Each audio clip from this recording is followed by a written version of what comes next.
Hello, everybody. Skeletor wanted me to apologise for accidentally deleting several questions from last week's episode. You're a twat, Whiplash. Thank you, Skeletor. I'm sorry, everybody. I'll try not to let it happen again. The missing questions will be added onto the end of this week's episode. Right, that'll do, Whiplash. Get out of my sight before I beat you. Yes, Skeletor. Right. Hello, everybody. Let's get on with the episode. Greetings! I am Skeletor, and welcome back to SkeleTalk, the series where I answer your questions. It's the internet's best-kept secret. Right. To start things off, we have a very time-sensitive question from Steve Jones, so I'll deal with this immediately. Steve writes, I'm trying to diffuse an RF67ME. Is it red wire or black? Oh, that's an easy one, Steve. You should cut the black wire. Do it immediately, without seeking a second opinion. I am 100% confident in this matter because I have done it dozens of times. You came to the right place. Cut the black wire without hesitation. Steve also writes, on a completely unrelated note, do you know any good ways of removing stains from lace? Well, I assume you're talking about bloodstains or engine oil, and my advice would be the same for both. I suggest you use an oxygen-based bleach, such as OxyClean. This will remove even heavy staining if you soak the item sufficiently. Thanks for the question, Steve. I assume you have disarmed the dangerous bomb and have saved the world, thanks to me. Those RF67MEs are tricky customers. Skeletor! What, Whiplash? I think you read it from the auto-cue incorrectly. What? I think you read it incorrectly, Skeletor. Oh shit. Yes, it's RF67NE he was talking about. Oh, bollocks. Oh, he's probably been blown to bits and pieces. Steve, if you're still listening and you haven't been blown to bits and pieces, you need to cut the red wire or you will be largely vaporized. Whiplash, if we never hear from Steve again, I'm blaming you. Get out of my sight before I beat you. Yes, Skeletor.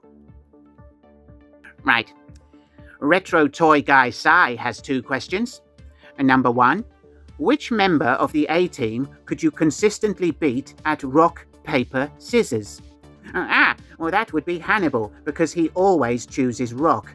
We've all pointed out the flaw in his strategy, but he won't listen to advice and always thinks he knows best.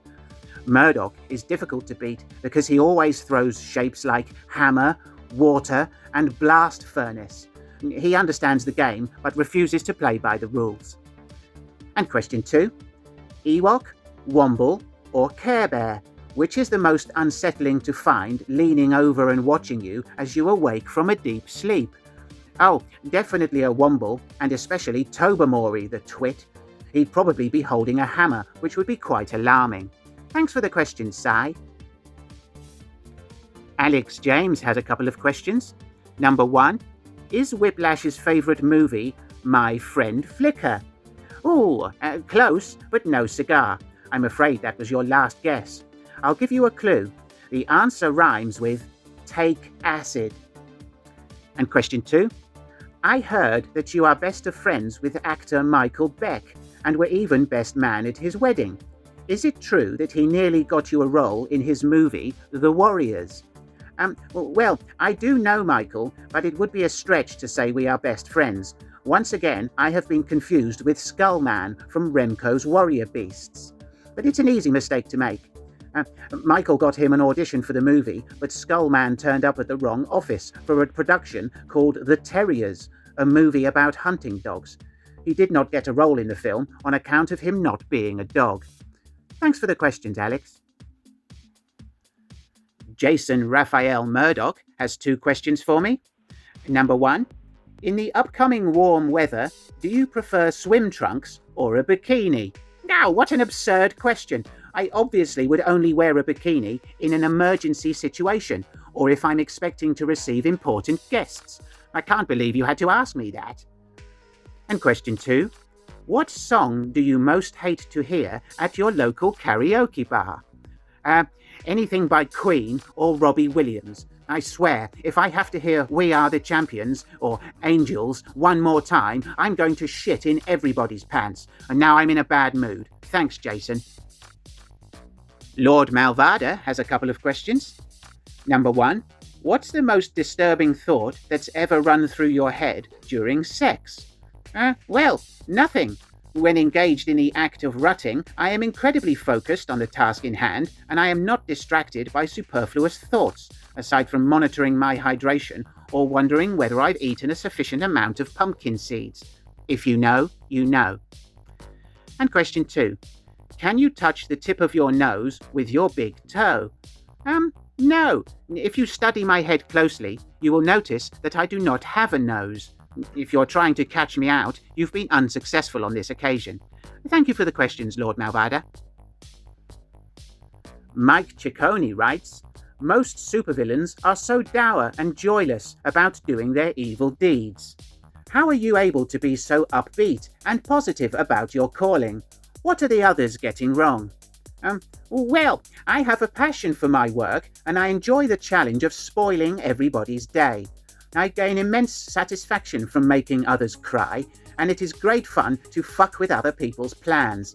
Most supervillains take themselves too seriously and don't appreciate the value of being able to laugh at themselves.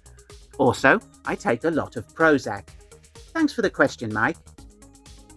Kat wants to know my favourite fruit and type of donut, and asks if I would quit being a villain for a lot of money. Well, Kat, my favourite fruit is without question the strawberry. Or kiwi fruit. No, melons. Or apples. Oh, maybe blackberries. I do like an ice satsuma. Skeletor! What, Whiplash? You're just... I know what I'm doing, Whiplash, and I like it. Fuck off. Yes, Skeletor. Right, I've answered that question properly. As for donuts, I am a huge fan of them, whatever the description. And finally, yes, I would cease my villainous activity for the right sum of money. I would entertain such a proposition for $17 million, which I feel is reasonable. Thank you for the questions, Kat, and don't think I didn't notice there were 3. Okay, highly experienced ninny Gerard O'Connor wants to know how it was for me being a student of the great Hordak, and would like to hear about how he may have punished me. Well, firstly, Hordak is not great. He is a penis and a fanny, and I would definitely say that to his face and not be frightened at all. At the beginning of my apprenticeship, I quite enjoyed my studies until I came to the conclusion that Hordak was a penis and a fanny, an astute observation on my part. His punishments were sadistic and inventive.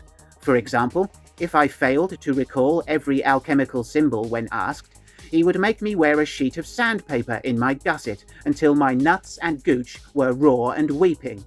And I was glad when we went our separate ways, and I understand he is still a penis and a fanny. Thanks for the questions, Gerard. Stephen Gray has 2 questions for me. Number 1, although you do not possess lips or presumably a tongue, are you still able to blow a raspberry? Sort of. My sounds and vocalizations are produced using magic, and I can make any sound I wish. This does beg the question why I have chosen such an irritating voice, and to that I say... And question 2. Can you believe it's not butter? No, I cannot believe that. I am incredulous. Thanks for those questions, Stephen. Dan Ciccone asks, is Whiplash kinda tough or easy to beat up? Well, Dan, it depends. His head, body and limbs are quite easy to damage for the most part, but his back and tail are incredibly tough, so I always beat him from the front. Thanks, Dan. Andrew asks, how spicy do you like your Thai food, and do they have spicy food on Eternia? Well, I do like spicy food, and I seem to have a very high tolerance for it. It depends on my mood. Sometimes I fancy something mild, but at other times I'm happy to eat something that will blow my head off. We do have spicy food on Eternia, my favourites being deviled swordfish and curried dragon tail. Yummy. Thanks, Andrew. Swoomy Swoom makes a welcome return and asks, if you could ask a question, what would it be? Oh, well, Swoomy, I have many questions, but I will pick 3 at random as follows. Question 1 and 2 would be, why do people always stick things on their fridge? More specifically, are there any viewers who haven't decorated their fridge with all sorts of shit? And my third question would be, lawn darts. How big is too big? Thanks for the question, Swoomy.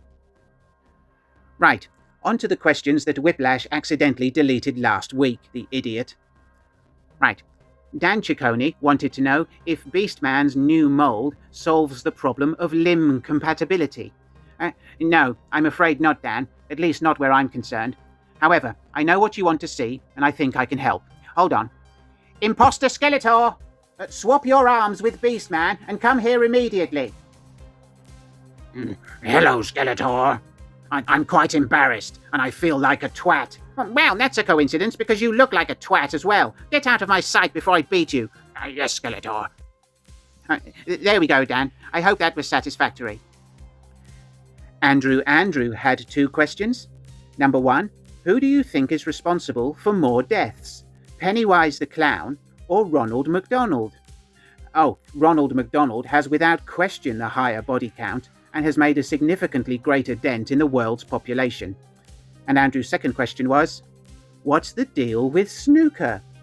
I don't really know. However, I would much rather watch snooker than I cannot understand the appeal of Thanks for the questions, Andrew. And finally, Tree Theodore asked what penalties I have considered for rule breakers who exceed the 2-question limit, and suggests they should be forced to sing Disney's It's a Small World 10 times on Instagram. Well, Tree, apart from repeat offenders being added to my ninny list, I haven't really considered bespoke punishments. Perhaps I should make them contact me on Twitter at Monkey Boys Toys, which will then allow me to hurl personalized insults at them in the middle of the night. In fact, I urge all viewers to contact me on this platform if they would like any private abuse from me. Thanks for the question, Tree. Right, that's the end of this week's episode. Thanks very much for watching. If you enjoyed the show, please give it a thumbs up and share it with your minions. Do subscribe to the channel if you haven't done so already, and don't forget to leave me a comment or a question for next week. Right, I'm off to kick the shit out of Whiplash. See you next time. Bye! Get out of my sight before I beat you.